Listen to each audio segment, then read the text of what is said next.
Hi, Giant Builders. Today's guest is going to share with us about being in the presence. It's time to leave all that bad stuff in the back of your life behind. Let's just be in the presence. So let's find out more.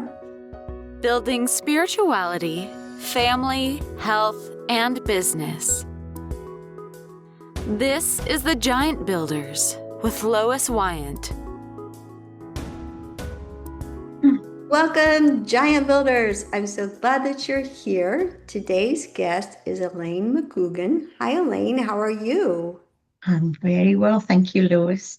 I'm really happy to be here. This Well, is going to be fun. yes, it will be. I'm happy you're here too. Well, can you tell our listeners a little bit about yourself and what you do? I am Scottish by birth, but I am a bit of a traveler. I've traveled and lived in many countries over the world. And currently, I'm living in the south of France. I am an energy worker, and I haven't, well, I guess I've always done some form of healing work, but usually at the side of a regular job. So, had kind of both jobs throughout my life.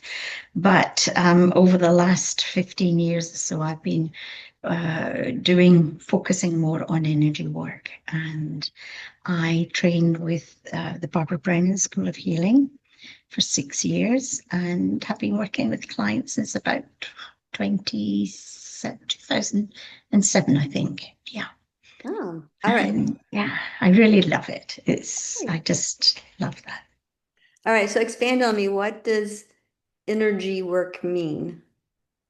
It means, for me, it means being present with my client or a group or whoever I'm working with, being very present. And there is a certain amount of coaching coming from the presence. And I think for anybody in in the healing realms, I think presence is the key, really. But I guess my training is to really meet the client or the group where they are and listen deeply. And then there is some amount of talking and coaching. And usually I will then move into working with their energy field, really opening up a huge field for me to go in and work energetically with my hands as if they were with me on a table. So, working with the chakra system or with organs or many, many things. It really depends what's present in the moment. But really anything that will facilitate transformation.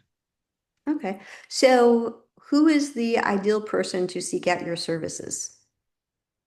Um, I guess people who are already seeking um, they're looking for transformation. They're looking for a deeper part of themselves. And that can also be, people come also with physical stuff because when we're expanding spiritually and emotionally and intellectually, there often is a physical component happening as well. So, but mainly the people that come to me are people who are wanting to work through certain pieces in their life to move forwards, to become more of who they are. Well, I say more of who they are, but actually it's really to allow them access to who they are.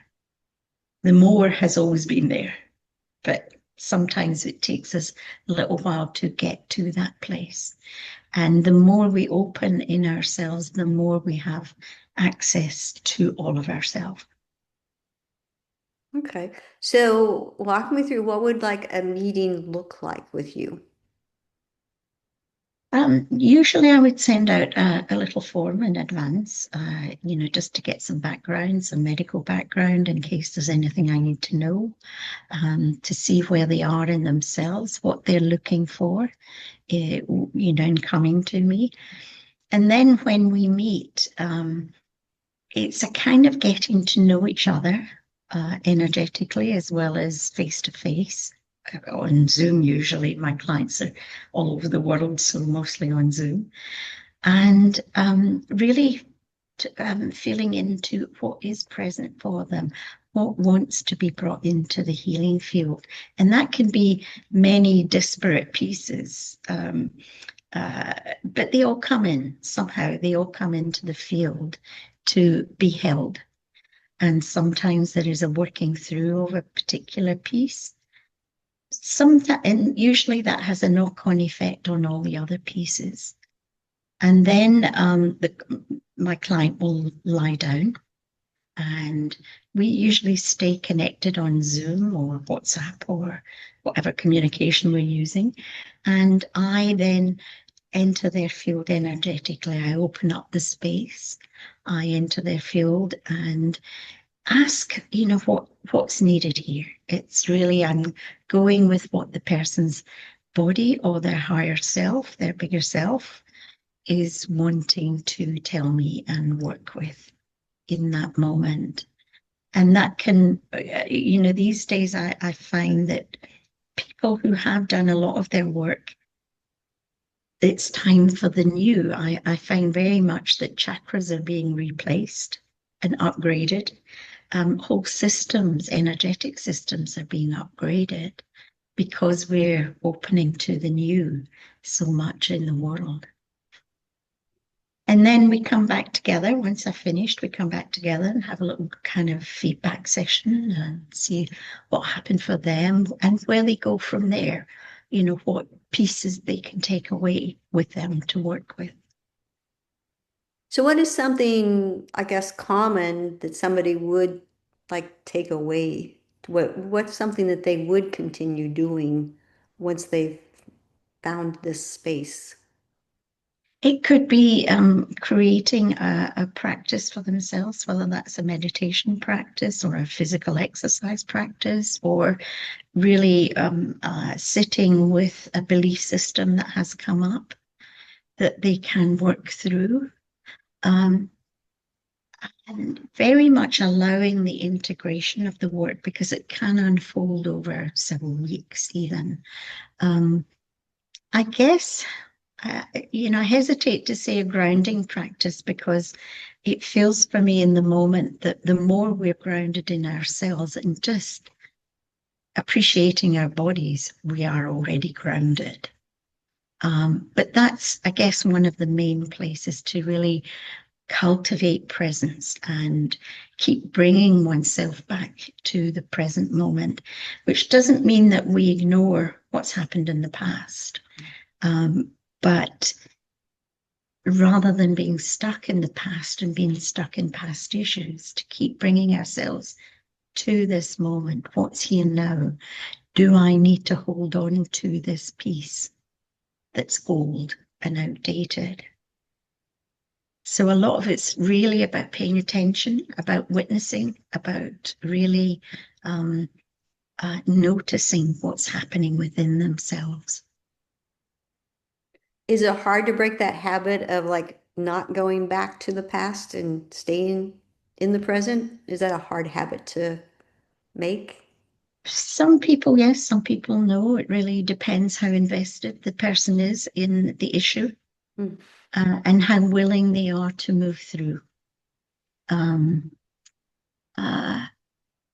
it feels to me that ultimately it's a choice that we make, and it can be painful sometimes, and sometimes it can go poof, just like that. It really depends on the moment, the issue, the person, their willingness, their intention.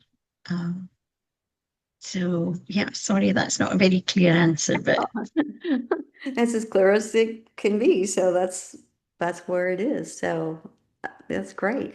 Tell us about, I saw on your website that you do like a little retreat in France. What does that look like?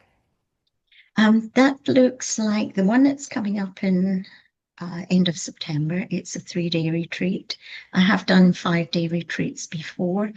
That looks like a small group, very intimate small group coming together and we eat together. And well, I don't necessarily stay with them because usually they're staying somewhere very close by me. And we spend the day really opening up to what's here, what it is they want to move through or transform or change.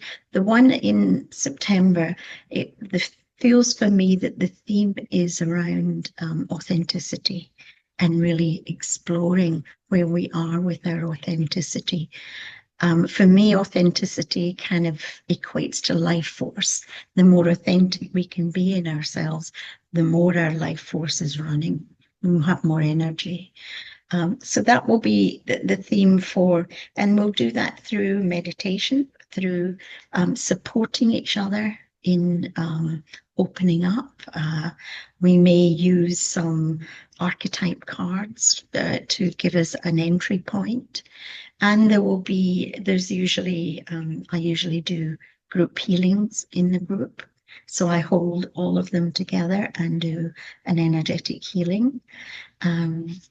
And I try and arrange things like a sound bath, a sound session with someone I know here, and maybe a light language transmission, all designed to keep the vibration high so that we can open, we can see more clearly. Okay. So tell me, what is a sound bath? It's someone who works with the vibration of sound through gongs and bowls, sound bowls, and these big gongs. But yeah, Okay, great. super relaxing, super high vibration. Okay. All right. Well, any closing thoughts? Um, Closing thoughts. I think closing thoughts would be really to just remind people that to radiate every day, because everybody loves it when they see someone radiating, they respond differently. And that's one of our secret weapons, I guess, to really come into our presence, our radiance, and just allow that to move out in the world. This is a place of healing in the world, if we can do that. Oh, that sounds wonderful. All right, giant builders, be radiant to the people around you because you're going to bless them, and you're a giant builder and you are a blessing. So, well, Elaine, thank you so much for your information. I will have all your contact information below, and we will, we just thank you for sharing about your insights. Thank you for asking me here, Lois. It's been really nice. All right, giant builders, Enjoyed see you it. next week. Thank you for listening. This has been The Giant Builders with Lois Wyant.